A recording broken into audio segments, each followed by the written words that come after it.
तो आज हम पढ़ेंगे फैक्टर्स अफेक्टिंग फोटोसिंथेसिस।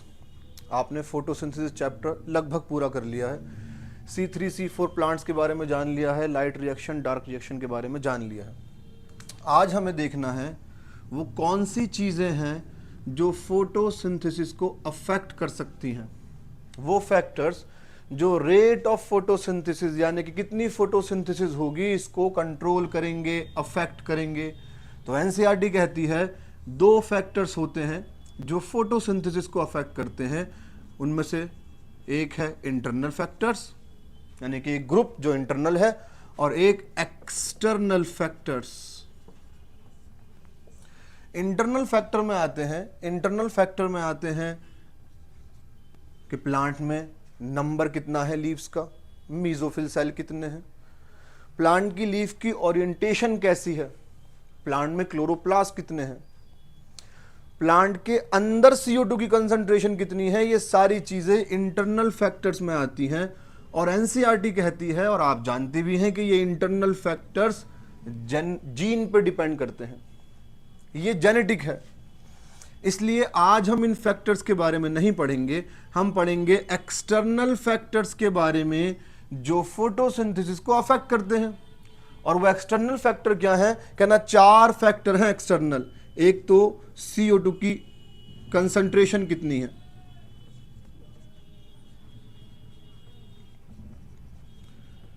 दूसरा लाइट है, तीसरा फैक्टर है टेम्परेचर, और चौथा फैक्टर है वाटर। ये 4 एक्सटर्नल फैक्टर हैं जो फोटोसिंथेसिस के रेट को डिटरमाइन करेंगे, अफेक्ट करेंगे। अब सवाल ये है कि इन चारों में से कौन सा ऐसा फैक्टर है जो सबसे ज़्यादा कंट्रोल करेगा फोटोसिंथेसिस को। तो इस चीज़ को समझने के लिए कि इन चारों में से कौन सा फैक्टर सबसे ज़्यादा फोटोसिंथेसिस को कंट्रोल करेगा, आपको एक लॉ पढ़ना पड़ेगा, और वो है ब्लैकमैन्स लॉ ऑफ लिमिटिंग फैक्टर, जो कहता है कि अगर किसी भी केमिकल प्रोसेस को एक से ज्यादा फैक्टर अफेक्ट कर रहे हैं, किसी भी केमिकल प्रोसेस को एक से ज्यादा फैक्टर अफेक्ट कर रहे हैं, तो उनमें से जो फैक्टर सबसे कम होगा वही उस वक्त फोटोसिंथेसिस को या किसी भी उस केमिकल प्रोसेस को, उसके रेट को, उसकी रफ्तार को डिटरमाइन करेगा, क्योंकि वो उस वक्त लिमिटिंग है। जो फैक्टर सबसे कम होगा वो लिमिटिंग कहलाएगा, और वही इन चारों में से फोटोसिंथेसिस के रेट को डिटरमाइन करेगा, कंट्रोल करेगा। अब ये बात आधे बच्चों के समझ नहीं आती कि जो सबसे कम होगा वो कैसे डिटरमाइन करेगा। तो एक आसान सी मिसाल से समझते हैं इसे। आसान सी मिसाल, मान लीजिए आपको चाय बनानी है। चाय बनानी है, जिसके लिए आपको सबसे मेन 3 चीज़ें चाहिए। एक मिल्क चाहिए, टी चाहिए पत्ती, और चीनी चाहिए। अब मान लीजिए आपको 5 कप चाय बनानी है, जिसमें से आपके पास 5 कप के लिए पत्ती मौजूद है, 5 कप के लिए चीनी मौजूद है, मगर जो मिल्क है वो सिर्फ 3 कप का है। पानी नहीं मिलाना, ढंग की चाय बनानी है। अगर मिल्क सिर्फ 3 कप के लिए है तो चाय सिर्फ 3 कप बनेगी। इस बार चाय को कंट्रोल किया कि कितनी चाय बन रही है, वो मिल्क ने, क्योंकि सबसे कम क्या था? मिल्क था। ऐसे ही मान लीजिए अगर आपको 5 कप चाय बनानी है, मिल्क 5 कप का है, चीनी 5 कप की है, लेकिन पत्ती जो है वो सिर्फ 2 कप की है। तो अब चाय 5 कप नहीं बन पाएगी, सिर्फ 2 कप बनेगी। क्यों? क्योंकि पत्ती सबसे कम थी, इसलिए चाय कितनी बनेगी ये पत्ती ने डिटरमाइन करा। यही ब्लैकमैन ने कहा था कि फैक्टर में से जो सबसे कम होगा वही डिटरमाइन करेगा फोटोसिंथेसिस के रेट को, कितना फोटोसिंथेसिस हो रहा है। अब इन चारों के बारे में हमें पढ़ना है कि ये किस किस तरीके से अफेक्ट डालते हैं फोटोसिंथेसिस पे। ज़रा ध्यान दीजिएगा। सबसे पहले हम लाइट के बारे में पढ़ेंगे। और एनसीईआरटी कहती है जब आप लाइट की बात करते हैं तो हमें ये बताइए कि आप लाइट में किस चीज़ की बात कर रहे हैं। लाइट की ड्यूरेशन की, लाइट की इंटेंसिटी की या लाइट की वेवलेंथ की। तो यहां पर अभी हम बात कर रहे हैं लाइट की इंटेंसिटी की। फोटोसिंथेसिस पे लाइट की इंटेंसिटी का क्या असर पड़ता है, हम वो जानना चाह रहे हैं। तो एनसीईआरटी कहती है कि अगर आप एक ग्राफ बनाएं जहां पर फोटोसिंथेसिस का रेट हो, रेट ऑफ फोटोसिंथेसिस, और एक तरफ लाइट की इंटेंसिटी हो, तो आप लाइट की इंटेंसिटी बढ़ाते जाइए, फोटोसिंथेसिस का रेट बढ़ता जाएगा। आप लाइट की इंटेंसिटी बढ़ाते जाइए और फोटोसिंथेसिस भी बढ़ती जाएगी, लेकिन एक वक्त तक, उसके बाद एक वक्त ऐसा आएगा कि आप लाइट तो बढ़ाते जाएंगे मगर फोटोसिंथेसिस नहीं बढ़ेगी, क्योंकि यहां पर सैचुरेशन आ गया। अब इससे ज्यादा लाइट की इंटेंसिटी होगी तब भी फोटोसिंथेसिस पे असर नहीं पड़ेगा। इसे कहते हैं सैचुरेशन। यहां पर सैचुरेशन आ गई। और एनसीईआरटी कहती है कि लाइट जो है वो बहुत रेयरली लिमिटिंग फैक्टर होती है। क्यों? क्योंकि ये सैचुरेशन सिर्फ 10% पे आ जाता है। सूरज से जितनी रोशनी आ रही है उसके 10% पे ही फोटोसिंथेसिस के रेट में सैचुरेशन आ जाता है। यानी कि फोटोसिंथेसिस को सिर्फ 10% लाइट में ही काम चल जाएगा जो सूरज से आ रही है। तो एनसीईआरटी कहती है कि लाइट जो है वो बहुत रेयरली लिमिटिंग फैक्टर है। हाँ, उन प्लांट्स के लिए हो सकती है जो बेचारे पैदा ही बहुत शेडी एरियाज में हो गए, ऐसी जगह जहां पर धूप नहीं आ रही, लाइट की इंटेंसिटी नहीं आ रही। इसके अलावा किसी और प्लांट के लिए लाइट लिमिटिंग फैक्टर नहीं होता। हाँ, अगर लाइट की इंटेंसिटी एक पॉइंट से ज़्यादा बढ़ा दी जाए, बहुत ज़्यादा हो जाए, तो ये फोटोसिंथेसिस को घटा सकती है क्लोरोफिल को डैमेज करके। अगर लाइट की इंटेंसिटी बहुत ही ज़्यादा हो जाए तो ये क्लोरोफिल को डैमेज कर सकती है, जिससे फोटोसिंथेसिस डिक्रीज हो जाएगी। हमने लाइट के बारे में पढ़ लिया और उम्मीद है आपको समझ भी आ गया होगा। अब इसके बाद जो दूसरा फैक्टर हमें पढ़ना है वो है CO2। एटमॉस्फेयर में कार्बन डाइऑक्साइड की कंसंट्रेशन का फोटोसिंथेसिस पे क्या असर पड़ता है, और ये मोस्ट इंपॉर्टेंट फैक्टर है फोटोसिंथेसिस को अफेक्ट करने वाला। जरा ध्यान दीजिएगा। कार्बन डाइऑक्साइड की कंसंट्रेशन एटमॉस्फेयर में होती है 0.03 से लेके 0.04, जिसको आप बोल सकते हैं 380 माइक्रोलीटर पर लीटर। ये CO2 की कंसंट्रेशन है एटमॉस्फेयर में।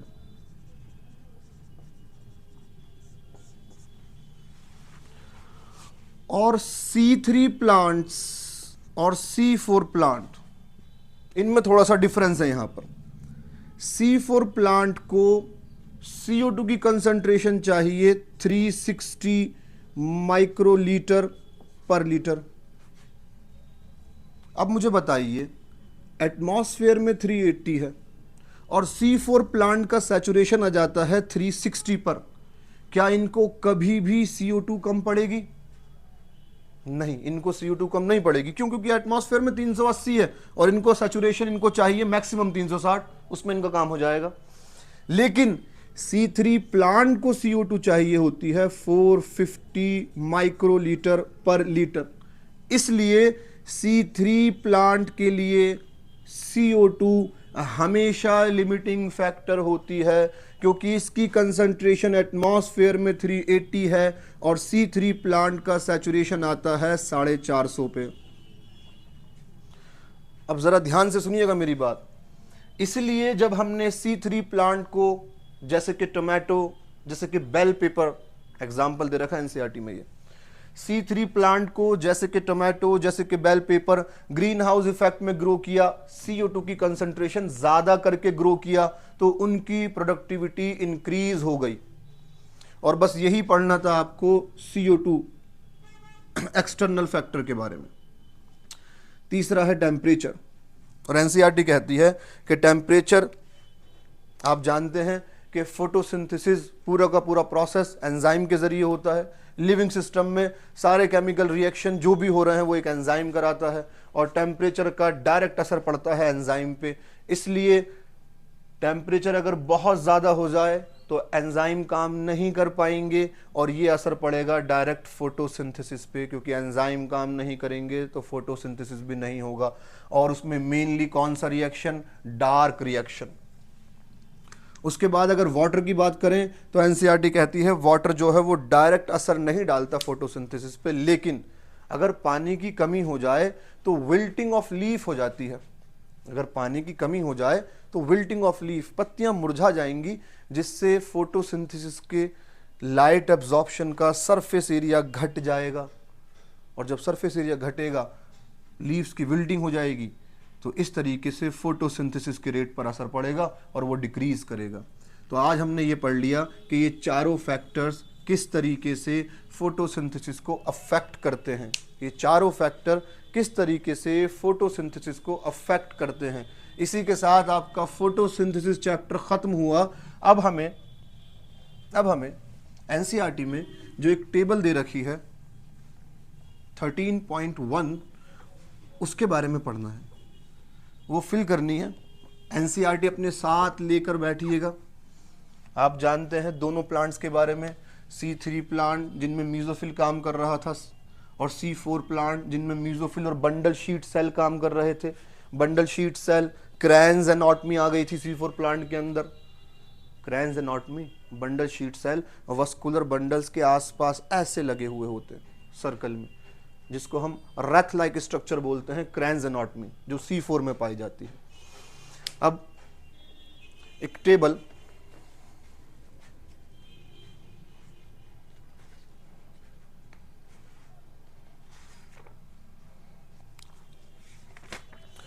टेबल जो एनसीईआरटी में दे रखी है 13.1, वो हम फिल करेंगे। जरा ध्यान दीजिएगा। ये टेबल खोल लीजिए अपनी एनसीईआरटी में और इस टेबल को हम आज फिल करेंगे। सबसे पहला पॉइंट, ये कुछ क्वेश्चंस पूछ रहे हैं और उस क्वेश्चंस में आगे ब्रैकेट दे रखा है जिसमें C3 और C4 प्लांट्स के बारे में पूछा है कि कौन सी चीज़ किस में होगी किस में नहीं होगी। तो सबसे पहला सवाल, cell type in which the Calvin cycle takes place, C3 plant और C4 प्लांट, ये पूछ रहे हैं। बताइए वो कौन सा सेल है जिसमें C3 में कैल्विन साइकिल होगी। आप जानते हैं वो सेल मीजोफिल सेल है। और कैल्विन साइकिल C4 में किस में होगी? आप जानते हैं वो बंडल शीट सेल है।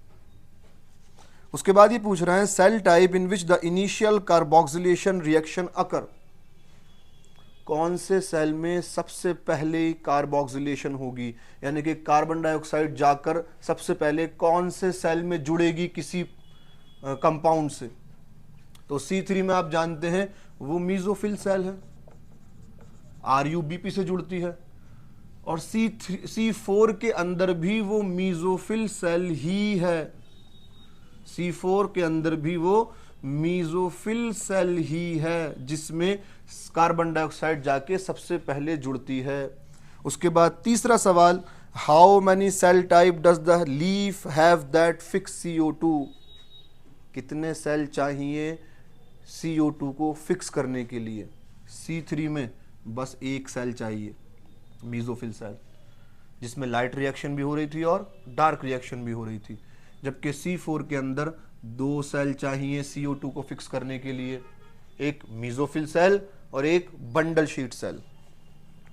उसके बाद अगला सवाल वो पूछ रहे हैं which is the primary CO2 acceptor, वो कौन है जो CO2 को एक्सेप्ट करता है सबसे पहले C3 के अंदर, वो RuBP है और C4 के अंदर वो PEP है, फॉस्फोइनॉल पायरुवेट। उसके बाद अगला सवाल, number of carbon in the primary CO2 acceptor, ये जो CO2 एक्सेप्टर है C3 के अंदर, इसमें कितने कार्बन हैं? आप जानते हैं ये 5 कार्बन का होता है। और C4 प्लांट के अंदर आप जानते हैं ये 3 कार्बन का होता है। उससे अगला सवाल, which is the primary CO2 fixation product, जब CO2 सबसे पहले फिक्स होती है तो क्या प्रोडक्ट बनता है? इसी बेस पे तो हमने इन दोनों प्लांट को डिवाइड किया था। C3 के अंदर PGA बनता है 3 कार्बन का और C4 के अंदर ऑक्सैलो एसिटिक एसिड बनता है 4 कार्बन का। उसके बाद अगला सवाल, number of carbon in the primary CO2 fixation product, यही, इसके अंदर कितने कार्बन है C3 में, आप कहेंगे 3। इसके अंदर कितने कार्बन है, आप कहेंगे 4। ये पहला फिक्सेशन प्रोडक्ट है C4 का, ये पहला फिक्सेशन प्रोडक्ट है C3 का। उसके बाद अगला सवाल, does the plant have Rubisco, क्या रुबिस्को होगा C3 के अंदर, आप कहेंगे हाँ होगा। क्या रुबिस्को होगा C4 के अंदर, आप कहेंगे हाँ, रुबिस्को एंजाइम दोनों प्लांट के अंदर होता है। उसके बाद डज द प्लांट हैव पेपकेज, पेपकेज जो फॉस्फोइनोल पायरुवेट पे कार्बन डाइऑक्साइड को जोड़ता है, कार्बन को जोड़ता है। C3 प्लांट के अंदर वो नहीं होगा, क्योंकि C3 प्लांट के अंदर पेप CO2 को एक्सेप्ट करता ही नहीं। हाँ, C4 प्लांट के अंदर वो होगा। अगला सवाल, which cell in the plant have rubisco, C3 plant में कौन से सेल में रुबिस्को होता है, आप कहेंगे मीजोफिल सेल में होगा। और C4 में आप कहेंगे बंडल शीट सेल में होगा, क्योंकि आप जानते हैं फोटो रेस्पिरेशन से बचने के लिए रुबिस्को को C4 प्लांट में मीजोफिल सेल से बंडल शीट सेल में ले आए थे।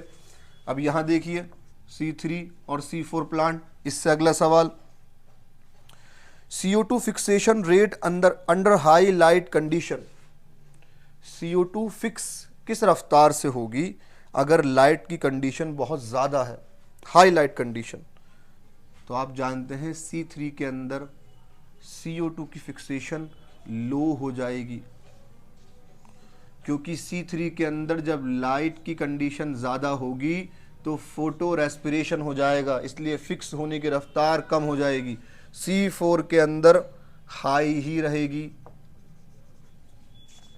क्योंकि ये तो वो प्लांट जो रहते ही हाई लाइट कंडीशन में है। इन्होंने फोटो रेस्पिरेशन से बचने का तरीका निकाल लिया है। अगला सवाल, whether photorespiration is present at low light intensity, क्या लो लाइट इंटेंसिटी पे फोटो रेस्पिरेशन होगी, कहना नहीं होगी, ना C3 में होगी और C4 में तो होती ही नहीं किसी भी हालत में। Whether photorespiration is present at high light intensity, आप कहेंगे हाँ, C3 में अगर लाइट की इंटेंसिटी ज्यादा हो जाए तो फोटो रेस्पिरेशन हो जाती है, C4 में हो ही नहीं सकती किसी भी कंडीशन में। C4 कहते ही उन प्लांट्स को हैं जिन्होंने फोटो रेस्पिरेशन से बचने का तरीका निकाल लिया है। उससे अगला सवाल, whether photorespiration would be present at low CO2 concentration, अगर CO2 की कंसंट्रेशन लो हो जाए तो C3 प्लांट में फोटो रेस्पिरेशन होगी, और C4 प्लांट के अंदर फोटो रेस्पिरेशन हो ही नहीं सकती, चाहे लो हो चाहे हाई हो। अगला सवाल, अगर CO2 की कंसंट्रेशन हाई हो, CO2 की कंसंट्रेशन लो हो तो C3 प्लांट में फोटो रेस्पिरेशन हो जाएगी। अगर CO2 की कंसंट्रेशन हाई हो तो C3 प्लांट में फोटो रेस्पिरेशन नहीं होगी। नो, इसके अंदर तो हो ही नहीं सकती, नेग्लिजिबल है, इसलिए नो लिख दिया सबको। ऑप्टिमम टेम्परेचर C3 के लिए 20 से 25 और C4 के लिए 30 से 40। C3 प्लांट का एग्जाम्पल अभी बताए थे मैंने, टोमेटो और बेल पेपर, और C4 प्लांट के एग्जाम्पल सोरगम और मेज, लास्ट क्लास में पढ़े थे हमने। इसी के साथ आपका फोटोसिंथेसिस इन हायर प्लांट पूरा चैप्टर कंप्लीट हो गया।